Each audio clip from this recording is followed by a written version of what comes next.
দেখো তো ছুটির দিনে এরকম লাল লাল দেশি মুরগির ধোয়া ওটা ঝোল হলে কেমন হয়, সঙ্গে গরম গরম ভাত আর এক টুকরো লেবু। তো চলো দেশি মুরগিটাকে ভালো করে ধুয়ে নিই। প্রথমে ধুয়ে এক সাইডে রেখে দিলাম। ওদিকে কড়াইতে একটু বেশি করে সরষের তেল দিয়েছি, তার মধ্যে দুটো কাশ্মীরি লঙ্কা আর দুটো শুকনো লঙ্কা, সেটা একটু ভাজা ভাজা করে নিয়ে তার মধ্যে দিয়ে দিয়েছি একটা বড় সাইজের পেঁয়াজ কুচি, আর দিয়েছি 2 থেকে 3টে কাঁচা লঙ্কা, সঙ্গে দিয়েছি টমেটো কুচি। এই সমস্ত মশলাকে ভালো করে একটু ভাজা ভাজা করে নিতে হবে, তারপরে মিক্সিতে এটাকে পেস্ট করে নেব।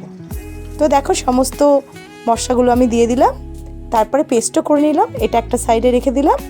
এরপরে ওই তেলের মধ্যে দিয়ে দেবো ক্যাপসিকাম কুচি। এখানে আমি একটা বড় সাইজের ক্যাপসিকাম নিয়েছি, সেটাকে টুকরো করে এটাকে ভালো করে ভেজে নিলাম, তারপরে ওটাকে তুলে নিলাম। এবার ওই তেলের মধ্যে দিয়ে দিলাম আলু, সেগুলো একটু লাল লাল করে ভেজে তুলে নিলাম।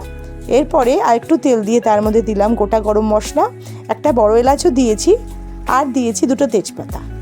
সেটা একটু ভাজা ভাজা করে নিয়ে তার মধ্যে দিয়েছি 2টো বড় সাইজের পেঁয়াজ কুচি। সেটা যখন লাল লাল হয়ে আসবে তার মধ্যে দিয়ে দেবো থেতো করা রসুন।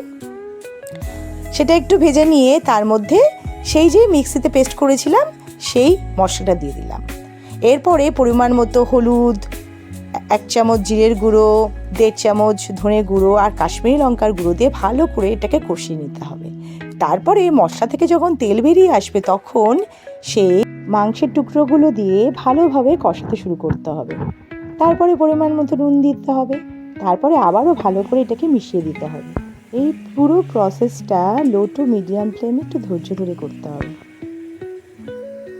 মাংসটা যখন কষানো হয়ে যাবে তখন এর মধ্যে দিয়ে দেবো সেই ক্যাপসিকাম আর আলু কুচি। এরপরে সমস্ত কিছু আবারও বেশ কিছুক্ষণ কষিয়ে নেব। এরপরে দিয়ে দেবো ওই 1 চামচ মতো গোলমরিচ গুঁড়ো, সেটা দিয়ে আবারও বেশ কিছুক্ষণ কষিয়ে নিয়ে এখানে আমি 1.5 কাপ মতো গরম জল দিয়েছি।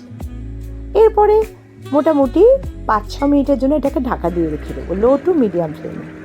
তারপরে যখন টকবক করে ফুটে যাবে আর এরকম ঝোলটা অনেকটা গাঢ় হয়ে আসবে তখন গ্যাসটা অফ করে দেবো, আর ওপর থেকে দিয়ে দেবো গরম মশলাগুলো। ব্যাস, দেশি মুরগির লাল ঝোল কিন্তু একদম রেডি। চলো এবার গরম ধোয়া ওটা ভাত আর তার সঙ্গে এই দেশি মুরগির ঝোল নিয়ে বসে পড়া যাক।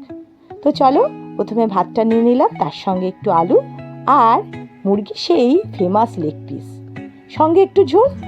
এরপরে ভাতটা ভালো করে ঝোল আর আলু দিয়ে মেখে সঙ্গে সেই মুরগির মাংসের একটা টুকরো নিয়ে ব্যাস